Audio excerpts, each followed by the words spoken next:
İndi naylon lifi haqqında qeyd eləyək. Baxın, yenə sözlə deyəcəm. Naylon lifi nədən alınır? Sözlə yazmaq lazımdır, daha doğrusu əzbərləmək lazımdır. Adipin turşusu və heksametilin diamin. Yəni amindən, 2 dənə olan amindən. Heksametilin diamin. 2 dənə yəni amin qrupu olsun.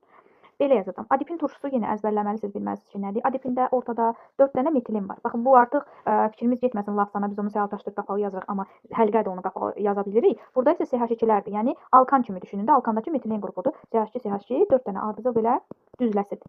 Amma biz bunu belə yazmayaq da, özümüzü yormayaq. Bunları yığırıq ona görə bir yerə. Ortada deyib 4 dənə metilin qrupu var. Belə də yaza bilərik yəni. Deyirəm onda CH2-dən ortada 4 dənə və kənarda da karbon turşu. Bu da 2 əsaslı turşudur. Eləcə tereftal kimi. Ona görə yazıram bura COH-larına. 2 əsaslı turşudur. Heksametilin diaminin isə 2 dənə amin qrupu var. İndi baxın, yenə də burada metilin var. Əslində burada da 4 metilin var idi. Burada da yenə metilin. Daha açıq səncir yazmıram. Yenə həmin metilindir. Yəni pirabda yoxdur ha ortada. Deyəcəm yenə heksametilin dediyimə görə CH2-dən 6 dənə. Diamin dediyimə görə 2 dənə də amin qrupu. NH2 və MH2. İndi getdik. Yenə nə etmək lazımdır? Yenə mürəkkəb efrin qaydasını bir yadımıza salırıq. Yəni onunla bunun arasında bağ yaratmaq lazımdır. Necə? Orada da turşudan OH idi. Burada da turşudan OH-ları götürürəm. Təbii ki, bu artıq spirit olmadığına görə spiritdən deməyəcəm. Amma deyəcəm heksametilin diamindən də yenə hidrogenlərin birini götürürəm. Yenə buradan bir OH, buradan bir OH, buradan H və buradan H götürdüm. Və bunlar təbii ki, bizə birləşib hərəsi müəyyən miqdar, təbii ki, birin birə su verəcəklər. 2 mol ümumilikdə. Amma indi N mol götürdüyümüzdə yenə lafzanın söhbəti çıxacaq ortaya. Bu belə. Sonra nəyə fikir verək burada? Onu ümumi quruluşda deyək də. Ümumi quruluşu indi gəlin baxaq. O dediklərimizi qıraq, bunları yapışdıraq. Nəyi yapışdıraq? Deməli, COH dedik. CH2, COH dedik, amma OH-larını qırdıq. OH-larını qırdıq deyə yerdə qaldı CO. Bu oksigeni də yenə lafzandakı kimi qaldırar yuxarı ki, bilək ki, burada pi rabitəsi var bu oksigenin. Axı bu turşuydu. Turşu OH-ın itirdi, CO-su qaldı. Bağladım. Yenə kənarda o qırılan OH-ı göstərməliyəm axı. Göstərirəm ki, bu OH-ın itirib burada. Yenə CH2-dən neçə dənə idi? Demişdik heksametilin, diamindən adipin. Adipində 4 dənə. 4 dənə CH2 var ortada. Yenə C oksigenini qaldırdıq yuxarı. Zənciri yazıram, birləşdirək gedək aminə. Amində də nə var idi? NH2 ilə qutarırdı. NH2 H-ını itirirdi, onda NH qalırdı deməli. Həmin o NH-ın da hidrogenin qaldıraq yuxarı. N-in H-ını qaldırdıq. Yerdə qalan yenə heksametilinin yazıram. NH-ını yazıram. Bağladıq. Yenə bunun itirdiyi H-ını çöldə yazmaq məcburiyyətindəyəm. Olacaq yenə H.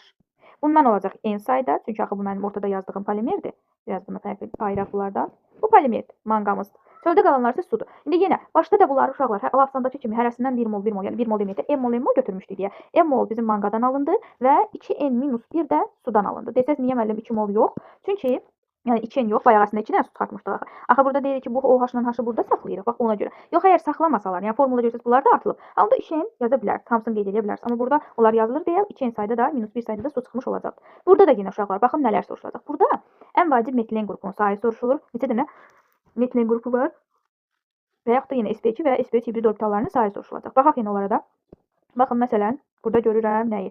Burada var 10 dənə metilin qrupu. Sizə sual salar ki, tutalım. Polimerləşmə dərəcəmiz N-imiz tutalım 1000 olarsa, həlqədə yox, ümumiyyətlə polimerdə artıq həlqə bir dənəsində nədir? Polimer deyəndə ümumi hamısını nəzərdə tuturam, manqanı demirəm yəni. Polimerdə də 10 dənə olduğuna görə metilin qrupu soruşsa ki, metilin qrupu nə qədərdir? 10 vurulsun 1000 qeyd edə bilərsiniz. Sonra nəyi soruşar? Soruşar sizdən məsələn sp2 hibrid orbitalların sayını. Uşaqlar, lafzanda aldanmayaq. Lafzanda orada zəncirdə bizə halqamız sp2 idi, ona görə biz tereftal idi deyə hamısı sp2 çox idi. 8 dənə karbon sp2 vəziyyətində idi. Burada isə sadəcə tereftalın bu karbonları sp2 halındadır. Bundan bu. sp2.